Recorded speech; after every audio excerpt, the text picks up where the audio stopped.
Greetings, my friend. We are all interested in the future, for that is where you and I are going to spend the rest of our lives. You are interested in the unknown, the mysterious, the unexplainable. That is why you are here.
Hello and welcome to the AFTN podcast, episode 246.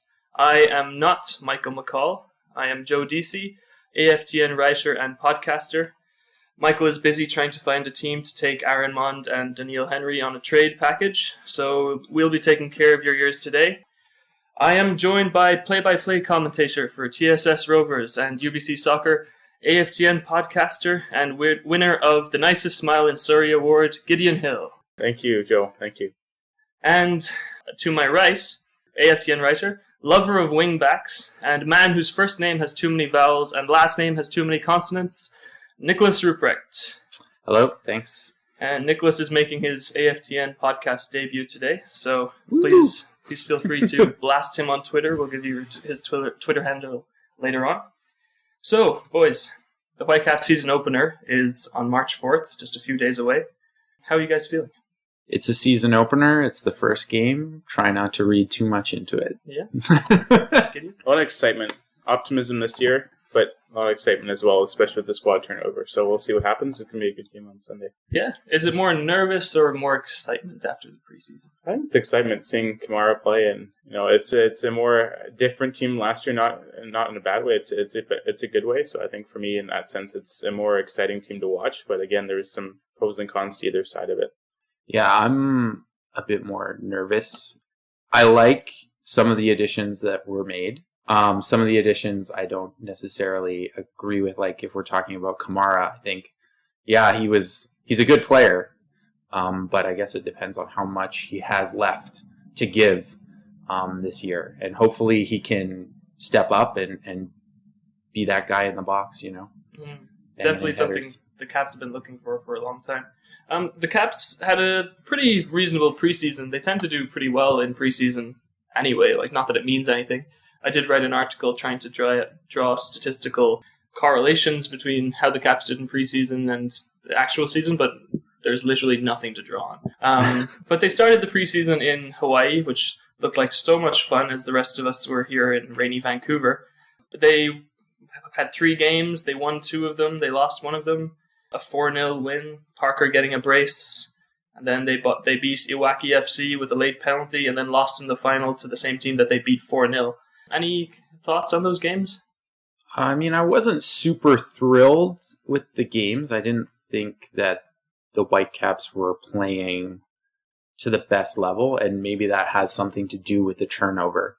The fact that you're having a bunch of new players come in, and they're trying to rotate the squad, obviously, trying to get people to have a lot more minutes. Like, obviously, Davies got a lot of time in those games. So, I mean, like you said, it's hard to draw anything from it, and I don't think there's too much from my perspective that I can draw from it. I mean, good performances, yes, but also poor performances. So, a mixed bag of sorts. Yeah, I know. Preseasons are always tough for me. The one takeaway I will have from the first game they played on that terrible pitch in Hawaii was Parker getting those 2 goals in set pieces, because we've seen in years past that Whitecaps have gotten set piece goals in their first game of the season, sometimes taking them 2 or 3 months in to actually score off the set piece. So that's one takeaway I had from that game. But overall, Hawaii was, I think, a good venture for them. I don't know if they do it again necessarily. I go back, maybe not to Wales, but to another part of Europe. But I think overall it was a good idea for them with the heat and getting acclimated as well. So I like that idea. About the formation, I think everyone was kind of hoping for a 3-5-2 or 3-4-3 or whatever you could, with wing backs, Nick, don't worry. Any thoughts on that? Were you hopeful for that, or do you think that the 4-1-4-1 or 4-2-3-1 is possibly the best way to go forward? As much as would like to see them play with, 2 forwards. It'd be great to see maybe Kamara and the Venezuelan Blundell, play up front together, see if there's something there. And we didn't get to see that. So in that sense, I'm kind of disappointed. But I think in terms of the way this team's theme is and its structure has been for the last couple of years, I think, 4 at the back is really needed and their identity. Yeah, and I think Robbo made a good, idea or did a good thing in the offseason by bringing in the players that could play a 3-5-2, because in years past we've seen him kind of changing formations a little bit. If stuff hasn't worked like last year, I believe they changed it to a 4-1-4-1 midway through this season. So this year I think they're going to start with we'll talk about that later, but with the 4 at the back, I like that idea. They do have the players to play a 3-5-2 if they want to, but again, right now I think, as Nick said, it's good to stick with a 4 at the back formation. Going into the preseason, what do you think were a couple of positions that were up for grabs? Right, there's some players that we know. Waston is definitely going to start. Marinovic probably, pretty much the undisputed starting goalie, and even more so after preseason, I think. Big positions that the jerseys are there to be taken. What do you think? For me, the biggest thing that's been Vancouver's problem since, for many years is the forward. The question of who's going to be the man, the guy up front. Every year it seems, we hope to bring in somebody and hopefully they do well. A lot of hope. But yeah, I think that's, for me, my biggest question mark is who's going to be the forward? Who's going to step forward? Because we can generate chances. We can, generate that. We got a lot of good wingers. We got a lot of good fullbacks who get forward. But who's going to bang in those goals? Kamara looked good doing that too. We'll talk more about that later. Yeah, for me, I don't think the forward position is much of a debate at this point. It's whether how Robbo's going to use that. I think Blundell and Kamara, I hope to play together, fingers crossed. But for me, what was interesting, not really a battle, because I didn't think there was a whole lot to be up for grabs in this preseason. But I think they had the players that are brought in to play those positions. But something I thought was interesting is Sean Franklin and Jacob Nerwinski at the battle of the right spot. I know Nerwinski is probably going to be the starter on opening day, but I liked what Sean Franklin brought in preseason. He's a good player. I watched him for years with LA, and so he's a good player. I think he'll challenge Jacob if he has a bad game. But again, I like that not really battle, but I like the bringing in of Franklin and kind of backing up Nerwinski and what he brought in the preseason. For me, it was the left wing. Breck Shea kind of started there in the big games last season, but Davies really staked a claim. The goals he scored were really good. He's shown some more maturity. We talked for a second there about Kai Kamara, and finally we have a target man. Freddie Montero deserves all the props in the world, I think, but it wasn't his game. He's not a target man. He's not a target. What do you guys think? Did we get Kamara too late in his career? Is it just the right time? He's shown some, the legs he showed in one of those later preseason games to get into the box, that desire to get into the box. How many times have we seen the Whitecaps cross the ball in and have nobody in the box, or aiming crosses at Christian Teixeira or something like that? What do you think of? I think what is Christian Teixeira's headed goals? He must have had a couple for sure. Somehow. Yeah. Well, if you throw enough paint at the wall, something. But yeah, Kai Kamara, thoughts? Yeah, I would have. I think a lot of people online have also probably said this as well. I would have liked to have him a year or two ago. Yeah, when he was moving from Columbus. That is when I think he would have been, you get him a little bit earlier, he has more legs in him, and he can also then, I know we have some young potential, strikers, and we've been trying to mix that in there, so he could have given some guidance as well. As well, there's also the issues that I've heard, from, what does he bring in terms of locker room chemistry as well? Because I've heard, how he left Columbus wasn't the greatest. I hope that doesn't happen here. I doubt, from what I've seen, he's been pretty professional about it. So, as long as if all he has to do is jump high and get in there and be brave, then I think it'll work. If we're going to ask him to do, play to the... It's not that he's bad at playing to the feet or doing anything like that, but if we ask him to do too much of that and we isolate him like we've been isolating a lot of our strikers in the last couple of years, I feel, then it's going to be a problem. Yeah, I feel like Joe touched on with Montreal, he last year was a good fill-in player. I think we knew all along that he wasn't going to come back this year. It was more of we couldn't sign a player last year, so let's bring in someone temporarily. But for Kamara, I don't mind the age, honestly. He's proven for years that he's been proven goal scorer in MLS, albeit, we went to Europe, didn't really have a good spell there. But I think, honestly, for him, coming into Vancouver, like the turf aside, he's going to be scoring goals. You saw that preseason, 3 goals. He's 33. Yeah, that's, for soccer, that's a pretty significant high number. But, they have Blundell to throw in there for games that are on a Saturday, Wednesday game, like a midweek game. Like, they have that in that sense. And I don't think the age is going to be an issue. But again, later on in the season, time will tell. But I think for right now, it's a solid pickup for not a whole lot of giving up. Absolutely. So the Whitecaps continued their preseason by going to California. One of the craziest games for off-the-pitch reasons I've seen in a long time, and I welcome wholeheartedly, against Las Vegas Lights.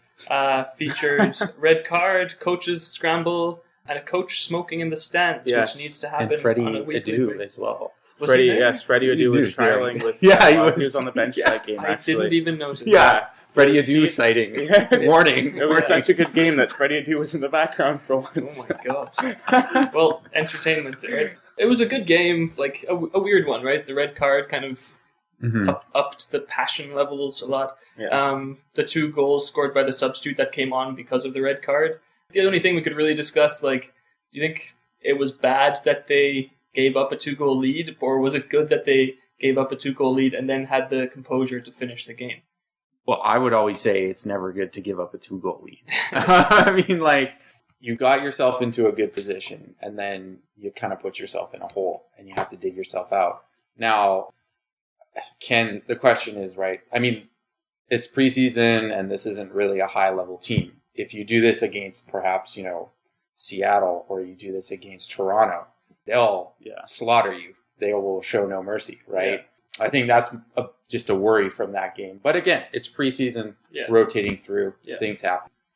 Yeah, I think that incident happened in the second half, right? So that was when the second half of the Caps team came in, because they had the rotation with a back-to-back day in LA against the LAFC. So I think for that sense, it's just one of those games you got to chalk up to playing a new USL team, a coach who used to coach in MLS who had so much baggage with them. So I think it's just one of those games that, you took the win. You got some guys minutes.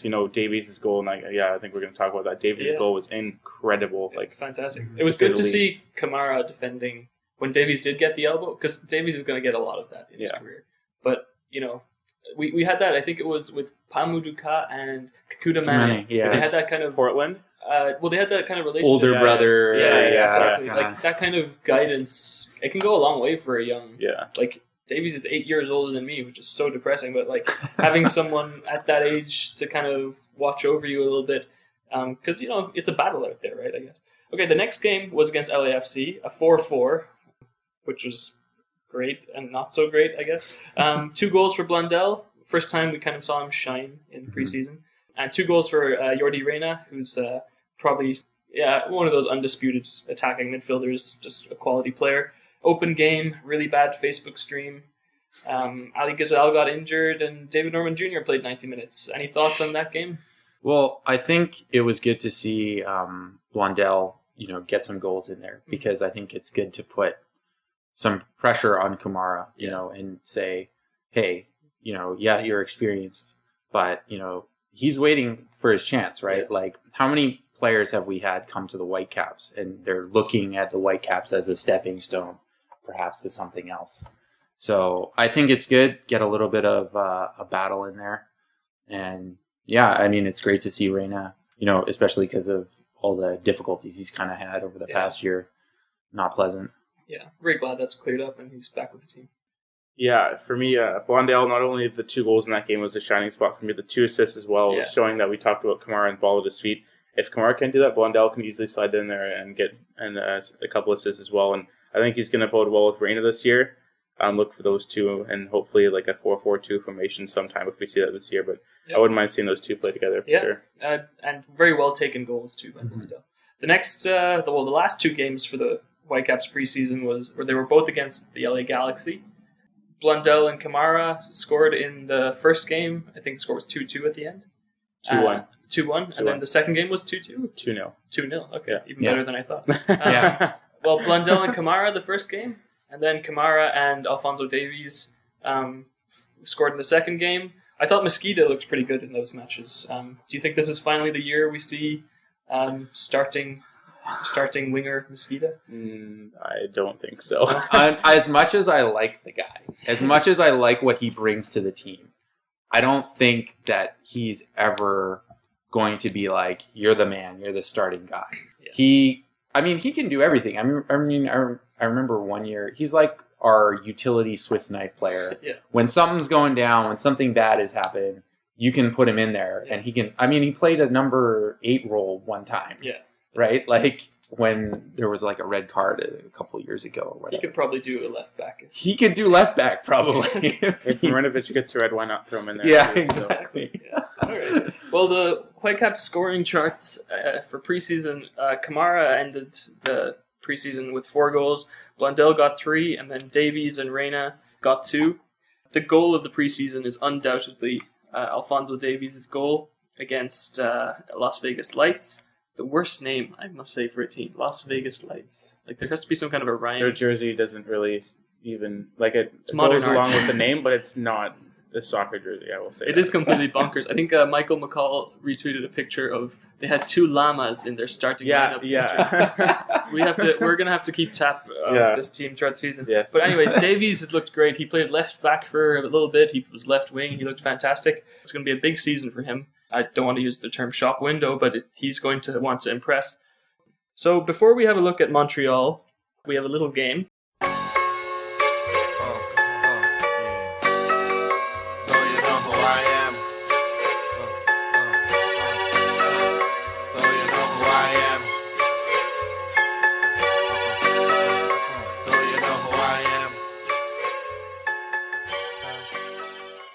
We know that previews can be a little bit dry sometimes, so there's a game that some other podcasts do, but I think we'll kind of copy. So here's how it's going to work.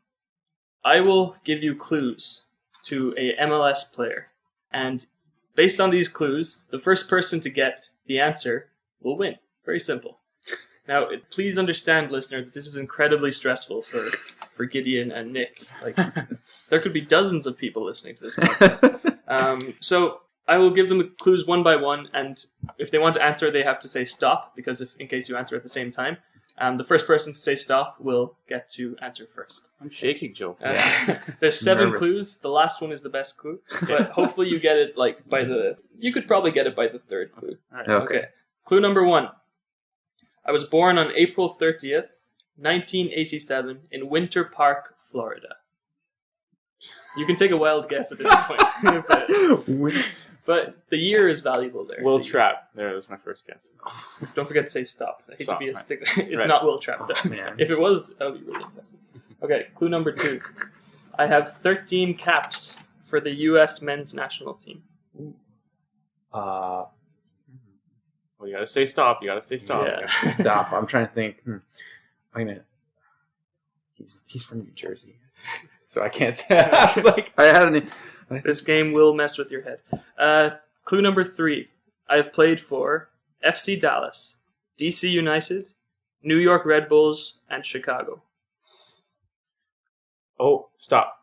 Dax McCarty. Yes, Oh. it is. Dax McCarty. Well done. Very good. So a nice and pretty straightforward one. Yeah. Okay. Good Just player. in Good player. case you Very wanted good to hear player. the other clues. Number 4 was I am a central midfielder. Number 5, my nickname comes from my father's favorite book, The Adventurer. So Dax is actually his adopted middle name. Yeah. I wear number 6 and I play next to Bastian Schweinsteiger. Clue number 7 is I'm ginger. So at that point, if you didn't get it, I would have Yeah. said Juninho. or Laurent Simon, Yeah, but that's we've right. never seen his hair, Yeah. so we don't actually know. Okay.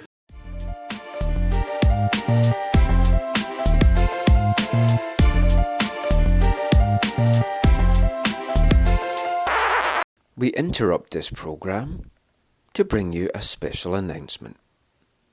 As I'm sure you've all seen by now, Vancouver Whitecaps announced their latest signing this morning. 26-year-old midfielder Jordon Mutch signed on a 1-year loan deal from Crystal Palace in the English Premiership. Possibilities of him extending the stay come the end of the season, once the Caps have a look at him and see if he is well suited to MLS. Now, of course, this Mutch signing has been rumoured for quite a few weeks now. We talked about it in an earlier AFTN Soccer Show. That was a couple of weeks ago, and it did look like the move was possibly dead in the water. But no, far from it. Mutch arrived in Vancouver this week, was at Whitecaps training on Thursday, signed his contract on Thursday afternoon, and the deal was announced today on Friday. He's a box-to-box midfielder with a wealth of experience, 10 years experience in England, 7 of those in the English Premier League. Has been out of favour at Crystal Palace though for the last 2 seasons, as the coaching carousel of managers there has just gone crazy, as they've gone through 3 or 4 different managers through Mutch's time there. It's found him out of favour, hasn't played for Palace all year, wants to get his football career back on track, and sees MLS and the Whitecaps as the best place to do that. So I got a chance to sit down with Jordon on Thursday, talk about his move to Vancouver, what he's looking forward to, what's made him make this move now, and what he knows about the league and what he's looking forward to. So I'm going to bring you that now, and then we'll get back to Joe, Gideon and Nicolaas with the rest of their preview.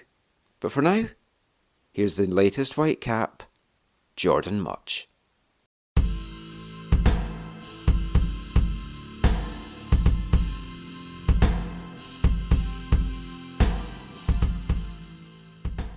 So I guess first thing to ask is, like, what made you want to come to MLS at this point of your career? I looked at obviously the standard of the league now, and the players that are playing in this league is like unbelievable. You've got some real high, top quality players who play in the league, and I think the standard is as good as the Championship, if not better. And I think a lot of the MLS teams as well, could compete in the Premier League now. So the manager as well had a big factor. So, having the opportunity to come and do that, I wanted to really just jump at the chance and try something different as well, because you've only got a short career. In the past, like a number of guys have come over from the UK, and it's a lot of the older guys, but I mean, you're come over still in your prime, you're at a good age, and you've had top-level experience. Do you feel that it is a case now that the MLS is kind of a league that a number of UK players might look to come over to, especially because so many teams over there seem to go and just bring in foreign talent these days and not like their homegrown guys? Yeah, I just think the standard of this league now is, I think it's really good. You look at like what teams are spending, like LA Galaxy, Atlanta, that they're bringing, like it's a tough league to play in, I think. And I just wanted a different experience. I wanted to enjoy my football again, and that was just a major factor. And the manager really made me feel that. So I was really happy to come here, and it was my first option to try and make this the move that happened. I guess talking about like wanting to enjoy your football again, it's maybe not been the happiest the last few months for you at Palace. You've not really been featuring for them and put out on loan and stuff as well. I mean, how's it been for you trying to get your head round that and try and just to enjoy your football over there? Well, it is difficult because I didn't play enough games. The manager changed 3 or 4 times, and every player just wants to play games. And it got to a point where 2 years down the line, I had to change something, and I feel this is the best opportunity for me to get my career back on track. And obviously you're a little bit used to Vancouver. You played the full 90 minutes in the game here a couple of years ago in the friendly. Yeah. What did you make of the city? When did you get much of a chance to explore it when you were here? Yeah, I did. I got a chance to, go downtown, explore different things. We've seen quite a few things here. It's just a beautiful city. But you look at the stadium, the training facilities, everything is a Premier League standard, and there's not many teams, well, some teams in the Premier League that have as good as facility and good as stadium as what Vancouver have. So it just shows you how big this league is and this team is. And Palace played a couple of games over here, not all against like MLS clubs. What did you make of the other stadiums and the other kind of facilities that you saw when you were here? Well, we played Philadelphia, and Philadelphia really had a really nice stadium and pitch. We played Cincinnati, and the crowd was unbelievable. There was so many. I can't remember how many people there, but it was about 30,000 or more, maybe. Yeah, they're crazy there. They've got a great fan base there right now. So, exactly with Vancouver, they get 25,000. It's just really exciting. So, yeah. And what kind of shape are you in for playing just now? I mean, a lot of guys, it's coming to the end, well, kind of near the end of the English season, and I know a lot of guys then want a rest, but do you feel you're good to go and good to go for a 9-10 month season now? Yeah, I want to have that feeling of playing games regularly again. As long as I'm enjoying my football, I love playing football, so the length of that doesn't matter. I've been training hard and keeping my fitness up. It's just games what I need to go to that next level and things, and it's exciting that I get a chance now to play 10 months of football and really do well for Vancouver. And like long term, I mean, it's a 1-year loan. I mean, long term, if you like it here, would you see your future over here? Of course, but it's short term now. I just want to get my head down, work extremely hard, and do my best for the manager in Vancouver, and hopefully start enjoying my football again and bringing a lot for the team. And talking of facilities and stuff, I mean, you played on the turf pitch here during the friendly, but how much familiarity have you with like artificial pitches? I know there's not a lot of them that's not allowed in the English league, so I mean, have you played much on that? Yeah, obviously the turf is different, but if you look at a lot of pitches now in the Premier League, they're like 25% AstroTurf or however they do it to keep the pitches so good, and a lot of the pitches are very hard now, just because of how good the actual pitches are kept. So I don't think there's too much difference, and I think your body can adapt quickly to it. There's a lot of different things like playing football over here. The travel for one is like crazy. It's not. I know there's so many teams in London, and there's just so many like close by games. But when you're playing over in England, but the travel here is really different. There's things as well like media is allowed in the locker room and all that kind of stuff. Have you spoken to any players that's played over here to kind of get a feel as to what that's like? I obviously am aware of the travelling, but to me, it's if you look, for example, my friend who was playing in England, and he was playing at the bottom of England. Every game for him was a 7-hour journey on a bus. So it's very similar in terms of that. I'm just willing to get my teeth stuck into it and get going with it. I'm really excited with it. You get a chance to play great teams, go to great places. So yeah, I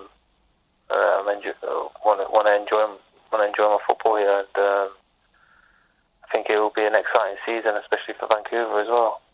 Just the last thing, like for anyone that hasn't seen you, where would you say you would fit into this team? Like on the pitch, ideally, where would you see yourself playing? I want to be a box-to-box midfielder, and I want to score goals. That's how I see myself playing. I want to bring assists and goals to the team from a midfield position. That's great. Thanks so much, Jordan. I look forward to seeing you at training. That's brilliant. That's great. Thanks, man.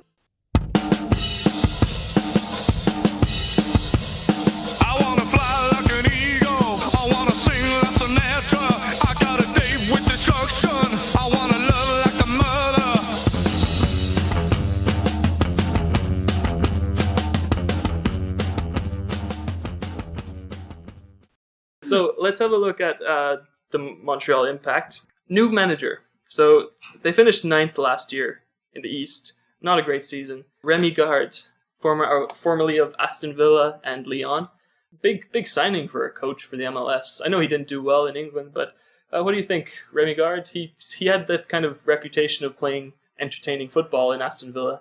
That might be why he got sacked. But what do you think? I think it's another good move in general for the MLS. Hopefully. I mean, there's been cases where coaches, come from Europe Countless times, and they try to bring their way of doing things, and it doesn't work. See Owen Coyle. Yeah, there's a long list of those people.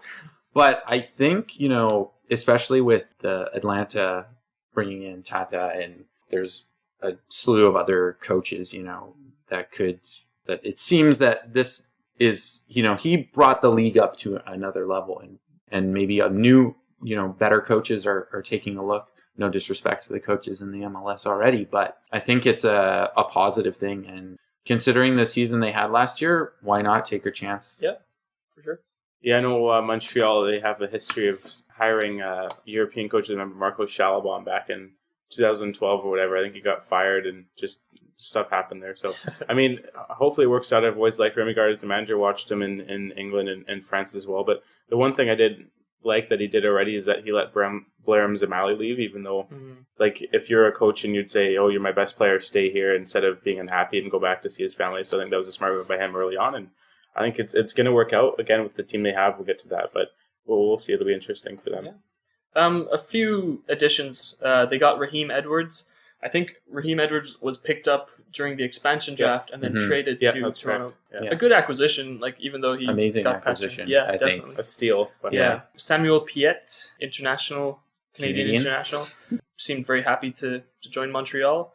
And they lost Bernier to retirement. Laurent Simon is in LA, I believe. Yeah. And they lost Tabla to Barcelona. Some big characters that they lost, especially in the defensive side of things. But they still have those. They have those mainstays. They have Evan Bush, Marco Donadel, who is my least favorite MLS player of an opposition team. I just can't stand the guy. Anthony Jackson Hamal, who I know Nick has a soft spot for.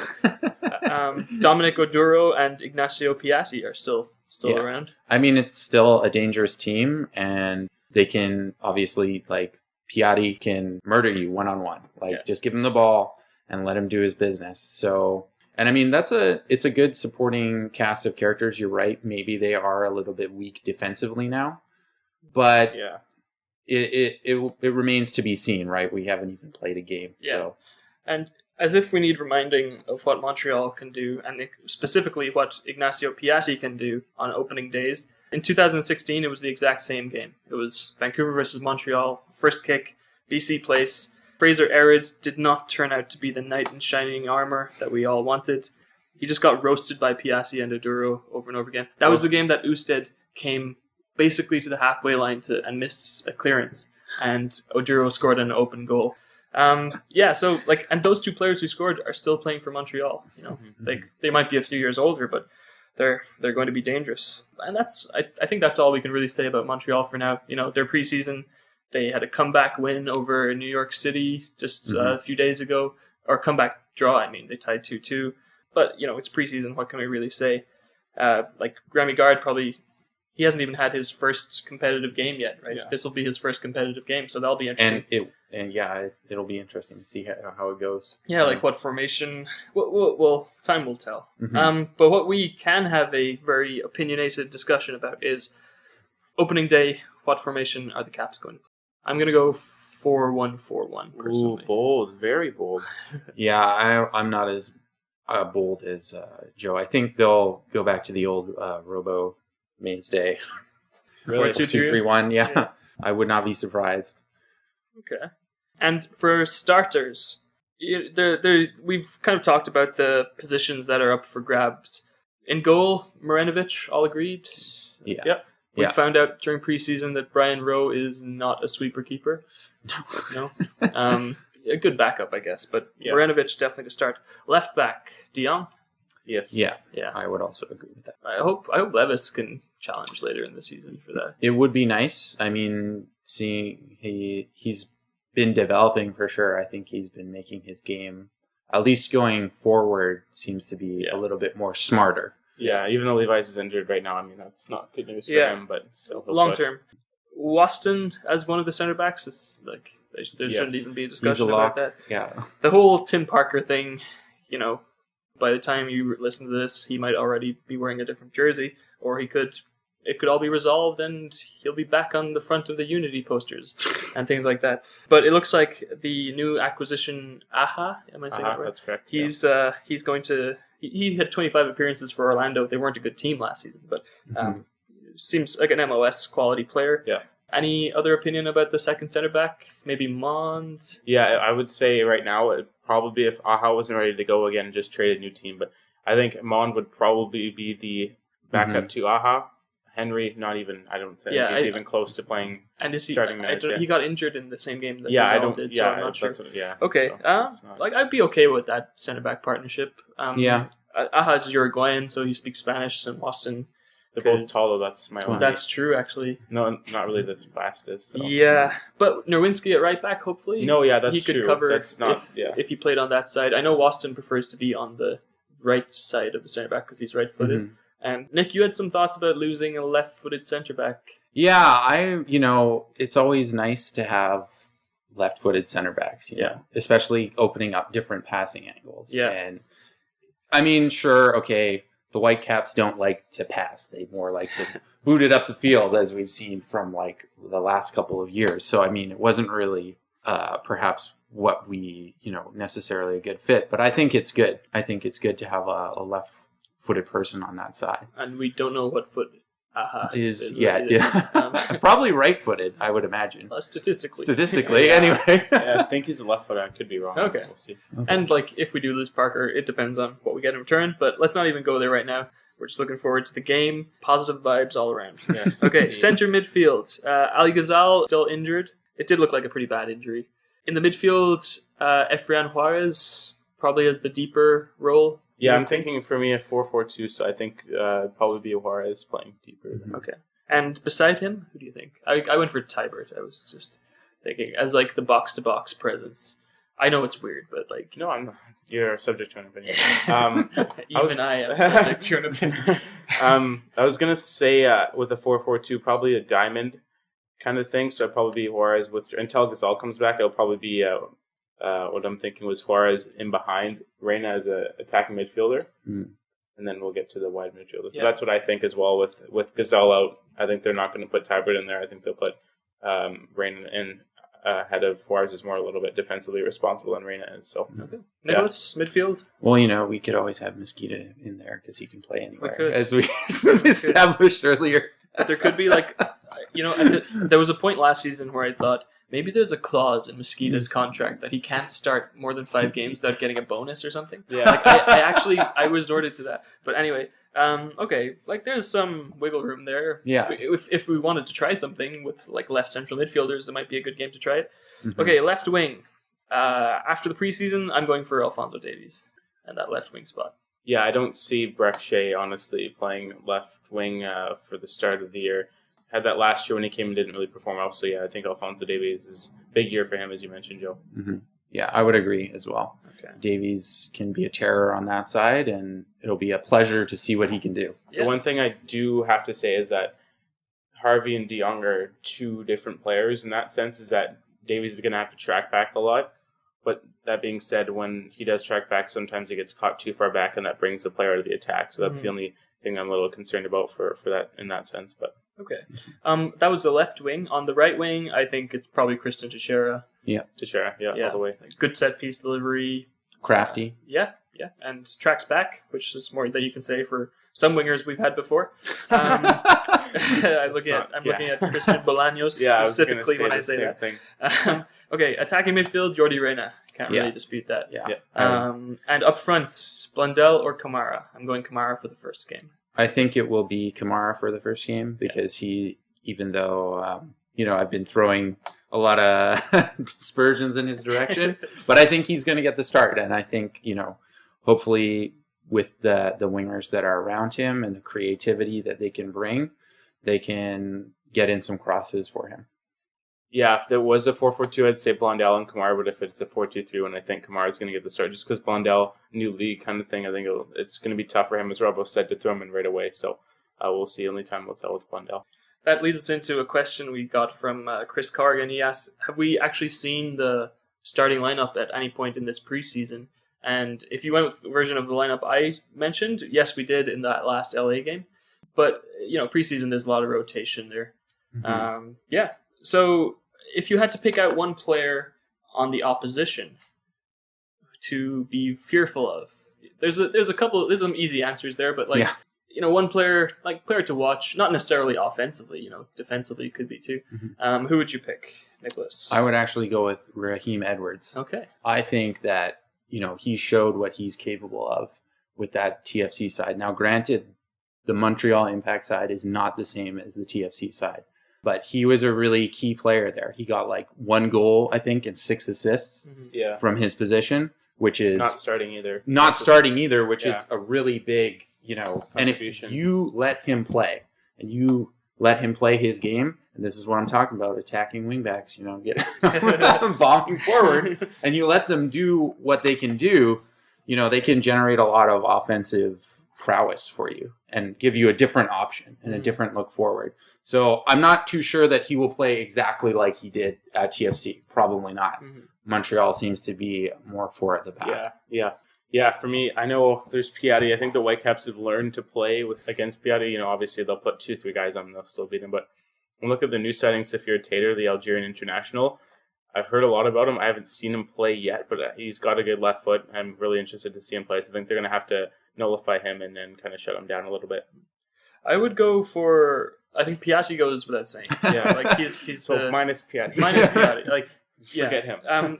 There's something, maybe it's because I'm a fullback when I play, but a fast winger just scares the bejesus out of me. So Dominic Oduro, I know he's been more of a bench player when I did watch them last season, but think of it's a tight game.